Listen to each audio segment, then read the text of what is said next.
മഹാലക്ഷ്മി സീരിയലിൻ്റെ ഇന്നത്തെ എപ്പിസോഡിൻ്റെ promo review വിശേഷങ്ങളിലേക്ക് എല്ലാവർക്കും സ്വാഗതം. അങ്ങനെ കണ്ണനുള്ള അടുത്ത ചതി ഒരുക്കാനായിട്ട് കരുണ നല്ലോണം അഭിനയിക്കുന്ന എപ്പിസോഡാണ് ഇന്ന് വരാൻ പോകുന്നത്. എന്തായാലും കരുണ വീട്ടിലോട്ട് വരുന്ന സമയത്ത് മഞ്ജു ആണെങ്കിൽ തീർത്തു പറയുന്നുണ്ട്, ഇവളെ വീട്ടിലേക്ക് കയറ്റാൻ ഞാൻ സമ്മതിക്കില്ല. അമ്മയ്ക്ക് അങ്ങനെ കണ്ണേട്ടനോട് സ്നേഹം ഉണ്ടെങ്കിൽ അമ്മ ഇവളെ വീട്ടിൽ കയറ്റരുത്, ഇവളിപ്പോൾ തന്നെ ഇവിടുന്ന് അടിച്ചിറക്കി വിടണമെന്ന്. ആ സമയത്ത് കരുണയ്ക്കാണെങ്കിൽ എന്ത് പ്രതികരിക്കണമെന്നൊന്നും അറിയില്ല. കരുണ പറയുന്നുണ്ട്, അതിന് ഞാനൊരു തെറ്റും ചെയ്തില്ലല്ലോ, ഉണ്ണിയേട്ടനല്ലേ എല്ലാം ചെയ്തത്, അതിനെന്തിനാ എന്നെ ശിക്ഷിക്കണേന്ന് ചോദിക്കുമ്പം ഉണ്ണി അതൊക്കെ ചെയ്തിട്ട് നീ എതിർത്തില്ലല്ലോടി എന്നും പറഞ്ഞ് ദുർഗയും ഈ കരുണയെ വഴക്ക് പറയുന്നുണ്ട്. നീ എന്തിനാണ് ഇങ്ങോട്ട് തിരിച്ചു വന്നേ, നിന്നോട് ഇങ്ങോട്ട് വരരുതെന്നും പറഞ്ഞല്ലേ ഞാൻ വിട്ടേന്ന് ചോദിക്കുമ്പം ഞാൻ എന്ത് ചെയ്യാനോ അമ്മേ, എൻ്റെ വയറ്റിലൊരു കുഞ്ഞില്ലേ, അപ്പം ഞാൻ ഇവിടെ തന്നെയല്ലേ വേണ്ടേ, എന്തായാലും ഉണ്ണിയേട്ടൻ കാല് സുഖമില്ലാതെ ഇരിക്കുമ്പോൾ ഞാൻ ഉണ്ണിയേട്ടൻ്റെ കൂടെ വേണ്ടേന്ന് ചോദിക്കുമ്പം ഈ മഞ്ജു പറയുന്നുണ്ട്, നീ എന്തൊക്കെ പറഞ്ഞാലും കൊള്ളാം, നിന്നെ ഇനി വീട്ടിലോട്ട് കയറ്റണ പ്രശ്നമില്ല, അമ്മ ഇവിടുന്ന് ഇറക്കി വിട്ടില്ലെങ്കിൽ അധികം വൈകാതെ അമ്മേനെ ഞങ്ങളെല്ലാവരും ചേർന്ന് പുറത്താക്കുമെന്ന് പറയുന്നു. അങ്ങനെ കരുണയാണെങ്കിൽ ആകെ പെട്ട അവസ്ഥയിൽ നിൽക്കുന്ന സമയത്താണ് കണ്ണൻ്റെ കാർ അങ്ങോട്ട് വരുന്നത്. കണ്ണൻ വന്നതും കണ്ണൻ കാറിൽ നിന്ന് ഇറങ്ങി നടന്നു വരണ കാണുമ്പോൾ കരുണയ്ക്കാണെങ്കിൽ അത് കണ്ടിട്ട് ഒട്ടും സഹിക്കണില്ല.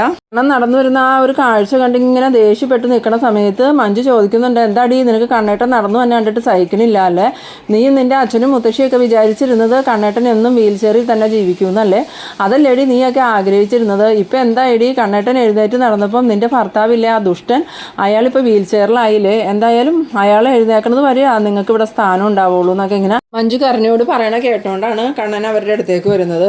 കണ്ണൻ വന്നതും മഞ്ജു പറയുന്നുണ്ട്, കണ്ണേട്ട ഒരു കാരണവശാലും ഇവളെ ഇനി ഇവിടെ കയറ്റരുത്, ഏടത്തെയും കുഞ്ഞുമായിട്ട് വരുമ്പം ഏടത്തിനെയും കുഞ്ഞിനെയും സമാധാനമായിട്ട് ജീവിക്കാൻ ഇവളൊന്നും സമ്മതിക്കൂല, ഇപ്പം എൻ്റെ അമ്മ എന്ന് പറയുന്ന സ്ത്രീ മാറിയെന്നാണ് പറയണേ, പക്ഷേ ഇവർ മാറിയെന്നൊന്നും എനിക്ക് തോന്നണില്ല കണ്ണേട്ടാന്ന് പറയുമ്പോൾ കണ്ണൻ പറയുന്നുണ്ട്, നീ അമ്മയൊന്നും പറയണ്ട മഞ്ജു, അമ്മ എന്തായാലും മാറിയെന്ന് തന്നെ എൻ്റെ വിശ്വാസം, പക്ഷേ ഇവളുടെ ഭർത്താവിനെ ഞാൻ ഒരിക്കലും വിശ്വസിക്കില്ല, അതുമാത്രമല്ല ഇവളെ ഞാനിവിടെ നിർത്താനും തീരുമാനിച്ചിട്ടില്ല, എന്തായാലും അവനിപ്പോൾ കാല് സുഖമില്ലാതെ ഇരിക്കുകയല്ലേ, കാലൊക്കെ ഭേദമായി അവൻ എഴുന്നേറ്റതിന് ശേഷം ഞാൻ കുറച്ച് കടുത്ത തീരുമാനങ്ങൾ എടുക്കുന്നുണ്ടെന്ന്. അന്നേരം മഞ്ജു പറയുന്നുണ്ട്, അത് കണ്ണേട്ടൻ എന്ത് തീരുമാനം എടുത്താലും കുഴപ്പമില്ല, പക്ഷേ ഇവളെ ഇനി ഈ വീട്ടിലോട്ട് കയറ്റാൻ പറ്റില്ല, ഇവളുടെ വീട്ടിലേക്ക് തന്നെ തിരിച്ചു വിടണം, ഇവളിവിടെ കയറ്റിയിട്ടുണ്ടെങ്കിൽ ഇവളും അയാളും ചേർന്ന് വീണ്ടും കണ്ണേട്ടനെ കൊല്ലാൻ നോക്കുമെന്ന് പറയുമ്പോൾ ഈ കരുണയാണെങ്കിൽ കരുണയുടെ അവസാന ആയുധം എന്നുള്ള രീതിയിൽ കരഞ്ഞുകൊണ്ട് കണ്ണൻ്റെ കാൽക്കലേക്ക് വീഴുന്നുണ്ട്.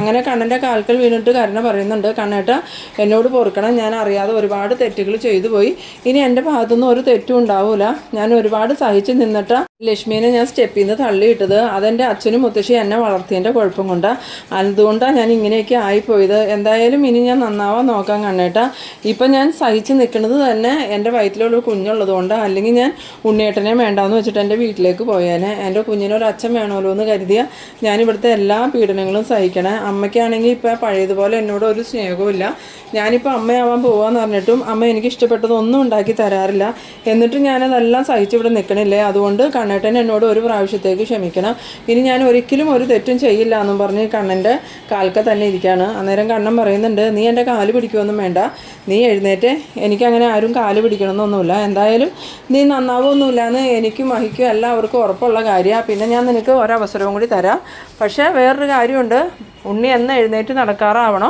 ആ ദിവസം ഞാൻ വേറൊരു തീരുമാനം എടുക്കും, ആ തീരുമാനം നിങ്ങൾക്ക് താങ്ങാൻ പറ്റണതായിരിക്കില്ല, എന്തായാലും അതുവരെ നീ ഇവിടെ നിന്നോന്ന്.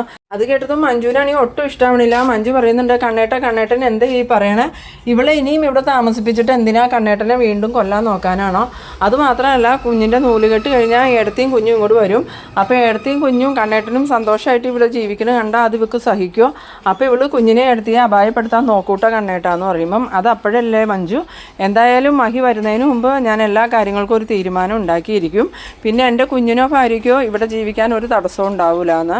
ഈ സമയത്ത് കരുണയ്ക്കാണെങ്കിൽ ഇഷ്ടപ്പെടണില്ലെങ്കിലും കരുണയൊന്നും മിണ്ടണില്ല. അങ്ങനെ റൂമിലോട്ട് പോകുന്നുണ്ട്. കരുണ പോയി കഴിഞ്ഞതും മഞ്ജു പറയുന്നുണ്ട്, കണ്ണേട്ട അവളെ വിശ്വസിക്കരുത്, അവളിപ്പോൾ അഭിനയിക്കുന്നത് അവൾക്ക് എവിടെയെങ്കിലും നിൽക്കണമല്ലോ എന്ന് കരുതിയിട്ടാ, അതൊക്കെ എനിക്കറിയാം മഞ്ജു, എന്തായാലും അവൾ കുറച്ച് ദിവസം ഇവിടെ നിൽക്കട്ടെ, അവളെയും കൊണ്ട് എന്തെങ്കിലും ശല്യം ഉണ്ടാവുക ആ നിമിഷം തന്നെ അവനെ ഞാനിവിടുന്ന് പുറത്താകുമെന്ന്.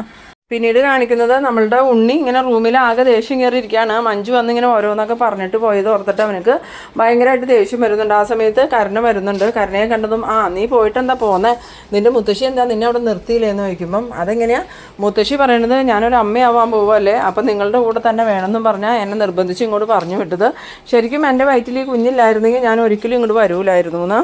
ആ സമയത്ത് ഉണ്ണി പറയുന്നുണ്ട്, എന്തായാലും നീ വന്നപ്പോൾ മഞ്ജുവിനെ കണ്ടില്ലേ എന്ന് ചോദിക്കുമ്പോൾ ഉവ്വ അവളെന്നെ തല്ലാനായിട്ട് വന്നു, പിന്നെ ഞാൻ ഒരു പ്രകാരം അവിടെ നിന്ന് രക്ഷപ്പെട്ടത്. അപ്പോഴേക്കും അയാൾ വന്നു. അയാൾ കാറിൽ നിന്ന് ഇറങ്ങി എത്ര നന്നായിട്ടാണ് നടന്നു വന്നത്. അത് കണ്ടപ്പോൾ തന്നെ എൻ്റെ സമനില തെറ്റി. പിന്നെ എനിക്കൊന്നും മിണ്ടാൻ പറ്റാത്ത അവസ്ഥയായതുകൊണ്ട് ഞാനൊന്നും മിണ്ടാതെ നിൽക്കുമായിരുന്നു. അപ്പോൾ അവൾ കണ്ണേട്ടനോട് പറഞ്ഞു എന്നെ ഇവിടുന്ന് ഇറക്കി വിടാൻ. പിന്നെ ഞാനൊന്നും മടിച്ചില്ല, കണ്ണേട്ടൻ്റെ കാൽക്കൽ വീണ് മാപ്പ് പറഞ്ഞു. ആ സമയത്ത് ഉണ്ണി ചോദിക്കുന്നുണ്ട്, നീ എന്തിനാ അയാളുടെ അടുത്ത് മാപ്പ് പറയാൻ പോയെന്ന് ചോദിക്കുമ്പം അതൊക്കെ എൻ്റെ വെറൊരു അഭിനയമല്ലേ ഉണ്ണിയേട്ടാ, എന്തായാലും ഞാനിനി ഒരു തെറ്റും ചെയ്യില്ല എന്ന് അയാൾക്ക് ഞാൻ വാക്ക് കൊടുത്തിട്ടുണ്ടെന്ന് പറയുമ്പം അപ്പോൾ നീ നന്നാവാൻ തീരുമാനിച്ചോ എന്ന് ചോദിക്കണം. അന്നേരം കരുണ പറയുന്നുണ്ട്, അതൊക്കെ ഞാൻ അഭിനയിക്കണതാ, എന്നോട് എൻ്റെ മുത്തശ്ശി പ്രത്യേകം പറഞ്ഞാൽ വിട്ടത്.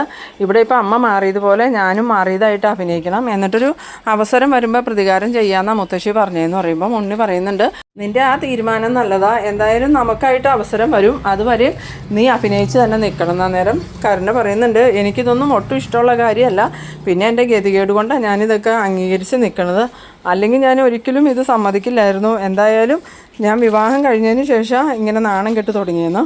ആ സമയത്ത് ഉണ്ണി പറയുന്നുണ്ട്, എന്തായാലും വീൽ ചെയറിലിരിക്കണ ഏട്ടനേക്കാളും ശക്തനാ ഇപ്പോൾ എഴുന്നേറ്റ് നടക്കണ കണ്ണേട്ടൻ, അതുകൊണ്ട് അയാളെ തകർക്കാൻ എളുപ്പമൊന്നുമല്ല. എന്തായാലും നൂലുകെട്ട് കഴിഞ്ഞാൽ ആ മഹാലക്ഷ്മിയും കുഞ്ഞും ഇങ്ങോട്ട് വരുമല്ലോ, അപ്പം നമ്മൾ തന്ത്രത്തിൽ നിന്ന് അയാളുടെ ഭാര്യേനെയും കുഞ്ഞിനെയും ഇല്ലാതാക്കണം, പിന്നെ അയാൾക്ക് ഈ ജീവിതം നരകമായിട്ട് തോന്നണം. അന്നേരം കരുണ പറയുന്നുണ്ട്, ഒരിക്കലും കണ്ണനും മഹാലക്ഷ്മിയും കുഞ്ഞുമായിട്ട് സന്തോഷമായി ജീവിക്കാൻ ഞാൻ അനുവദിക്കൂല.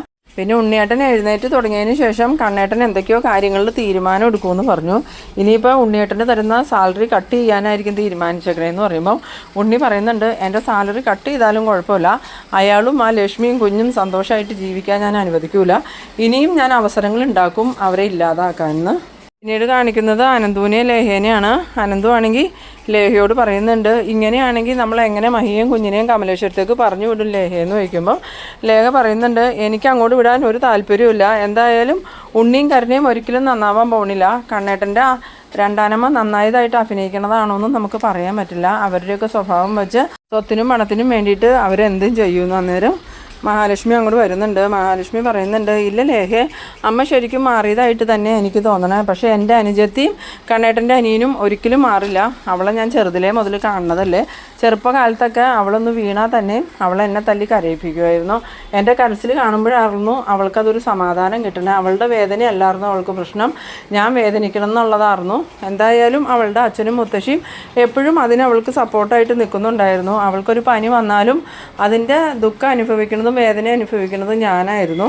ഓർമ്മ വെച്ച കാലം മുതലേ ഞാൻ അവളെ സ്നേഹിച്ചിട്ടേ ഉള്ളൂ, പക്ഷെ അവൾ ഒരിക്കലും എന്നെ ഒരു ചേച്ചിയായി അംഗീകരിക്കുകയോ സ്നേഹിക്കുകയോ ചെയ്തിട്ടില്ല, അതിന് അവളുടെ അച്ഛനും മുത്തശ്ശിയും അനുവദിച്ചിട്ടുമില്ല, അവർ രണ്ടുപേരും വളർത്തി അവൾ ഈ പരുവത്തിലായത്. എന്തായാലും എൻ്റെ അമ്മയുടെ എൻ്റെ ഒരു ഗുണം അവൾക്ക് കിട്ടിയിട്ടില്ല. അന്നേരം അനന്ത് പറയുന്നുണ്ട്, അത് മഹി പറഞ്ഞത് നേരെ, ഇനി കരുണയ്ക്ക് ഒരിക്കലും നന്നാവാൻ പറ്റുമെന്ന് എനിക്ക് തോന്നണില്ല, അവളാണെങ്കിൽ ഇപ്പോൾ ഒരു അമ്മയാവാൻ പോവുക, അവൾക്ക് ജനിക്കണ കുഞ്ഞിൻ്റെ അവസ്ഥ ഓർക്കുമ്പോഴാണ് എനിക്ക് വിഷമം എന്ന് പറയുമ്പോൾ ലേഹ പറയുന്നുണ്ട്, അതെന്തായാലും അനന്തുവേട്ടൻ പറഞ്ഞത് നേരെ, ഇതുപോലെയുള്ളവൾ ഒരു കുഞ്ഞിനെ വളർത്തിയിട്ടുണ്ടെങ്കിൽ ആ കുഞ്ഞ് ലോക ക്രിമിനലായി തീരും, ആ കുഞ്ഞിനെ കൊണ്ട് അവൾക്കോ സമൂഹത്തിനോ ഒരു ഗുണവും ഉണ്ടാവില്ല എന്ന്.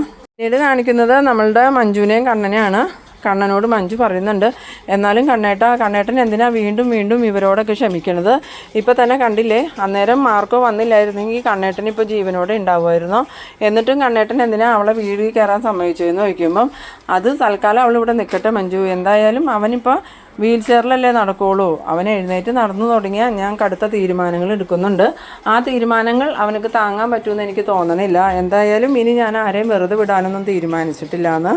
എന്നിട്ട് മഞ്ജു പറയുന്നുണ്ട്, അവനെ മാത്രമല്ല എൻ്റെ അമ്മയില്ലേ, ആ സ്ത്രീയും നല്ലവളൊന്നുമല്ല, അവരും കൂടി ചേർന്നായിരിക്കും ഈ നാടകം പ്ലാൻ ചെയ്തതെന്ന് പറയുമ്പം കണ്ണൻ പറയുന്നുണ്ട്, ഇല്ല മഞ്ജു, അമ്മയ്ക്ക് ഇതിൽ പങ്കൊന്നുമില്ലയെന്ന് എനിക്ക് തോന്നണേന്ന് പറയുമ്പം കണ്ണേട്ടനെ അങ്ങനെ ആരെയും കണ്ണടച്ച് വിശ്വസിക്കുകയൊന്നും വേണ്ട, ഏട്ടനും ഏട്ടത്തിയും ഇവരിങ്ങനെ കണ്ണടച്ച് വിശ്വസിച്ചിട്ട് ആ ഏട്ടനെയും ഏട്ടത്തിനെയും കൊല്ലാനായിട്ട് ഇവരിങ്ങനെ നോക്കിക്കൊണ്ടിരിക്കണേ.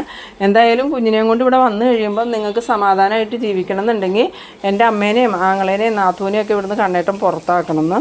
പിന്നീട് കാണിക്കുന്നത് നമ്മളുടെ വാമദേവനും പ്രതാപനും റിമാൻഡ് കാലാവധി കഴിഞ്ഞ് ജയിലിൽ നിന്ന് ഇറങ്ങാൻ പോവാണ്. അങ്ങനെ ആ വാർഡൻ വന്നിട്ട് പറയുന്നുണ്ട്, ഇന്ന് നിങ്ങളുടെ റിമാൻഡിൻ്റെ കാലാവധി തീരും, അതുകൊണ്ട് നിങ്ങളെ ഓഫീസിലേക്ക് വിളിക്കുന്നുണ്ടെന്ന്. അങ്ങനെ പ്രതാപനും വാമദേവനും ഓഫീസിൽ ചെന്നതും ഈ പ്രതാപനുക്കും വാമദേവനുക്കും അവരിട്ടുകൊണ്ട് വന്ന ആ ഒരു ഡ്രസ്സ് ആ പോലീസ് ഓഫീസർ എടുത്ത് കൊടുത്തിട്ട് പറയുന്നുണ്ട്, ഇനി രണ്ടെണ്ണവും അടങ്ങി ഒതുങ്ങി പുറത്തേക്കിടെ നടന്നോളണം, ഇപ്പം റിമാൻഡ് കഴിഞ്ഞേ ഉള്ളൂ, ഇനി ഇതിൻ്റെ പകരം വീട്ടാനായിട്ട് ആരെങ്കിലും ഉപദ്രവിക്കാൻ നിന്നിട്ടുണ്ടെങ്കിൽ പിന്നെ നിങ്ങൾക്ക് ജാമ്യം കിട്ടുമില്ല, അതുകൊണ്ട് അടങ്ങി ഒതുങ്ങി ജീവിച്ചോളണം എന്നും പറഞ്ഞ് ആ ഡ്രസ്സും കൊടുത്ത് വിടുന്നുണ്ട്. അങ്ങനെ പ്രതാപനും വാമദേവനും വെളിയിലിറങ്ങാണ്. വെളിയിലിറങ്ങിയതും വാമദേവൻ പ്രതാപനോട് പറയുന്നുണ്ട്, എത്ര ദിവസമായിട്ട് പ്രതാപ നമ്മൾ ഈ ജയിലിൽ കിടക്കണു, ഇപ്പോഴാണ് ഒന്ന് ശുദ്ധമായി ശ്വസിക്കാൻ പറ്റിയത്, ഇനി എന്താ നമ്മളുടെ പ്ലാൻ എന്ന് ചോദിക്കുമ്പം തൽക്കാലം ഞാനൊന്നും പ്ലാൻ ചെയ്യണില്ല, എന്തായാലും ആദ്യം തന്നെ വീട്ടിലേക്കൊന്ന് പോകണമെന്ന്. അങ്ങനെ വാമദേവനും പ്രതാപനും വീട്ടിലേക്ക് പോകാനായിട്ട് വെളിയിലേക്ക് ഇറങ്ങുന്നുണ്ട്. ഈ സമയത്താണ് നമ്മളുടെ മാർക്കോയും ലോപ്പസും അങ്ങോട്ട് വരുന്നത്. മാർക്കോയും ലോപ്പസിനെയും കണ്ടതും ഈ വാമദേവനും പ്രതാപനും നല്ലോണം പേടിയാവുന്നുണ്ട്. കാരണം വേറൊന്നുമല്ല, ഉണ്ണിയുടെ കാലൊടിച്ചിട്ടേക്കണം വിവരമൊക്കെ ഇവർക്ക് അറിയാവുന്നതുകൊണ്ട് തന്നെ എടാ അവൻ വന്നത് ഇനി നമ്മളെ തല്ലി ചതയ്ക്കാനാണോ എന്ന് ഈ വാമദേവൻ പ്രതാപനോട് ചോദിക്കുമ്പം പറയാൻ പറ്റില്ല വാമ, അവനാണെങ്കിൽ ഇപ്പോൾ ഉണ്ണിയുടെ കാലൊടിച്ചിട്ടേക്കല്ലേ, അതുപോലെ നമ്മുടെ കാല് തല്ലി പിടിക്കാൻ മഞ്ഞയാണോ, എന്തായാലും ഇവനെയും കൊണ്ട് വലിയ ശല്യമായില്ലോ എന്നൊക്കെ പറഞ്ഞിങ്ങനെ നിൽക്കുമ്പോഴത്തേക്കും ഈ മാർക്കോ ഇവരുടെ അടുത്തേക്ക് വരുന്നുണ്ട്.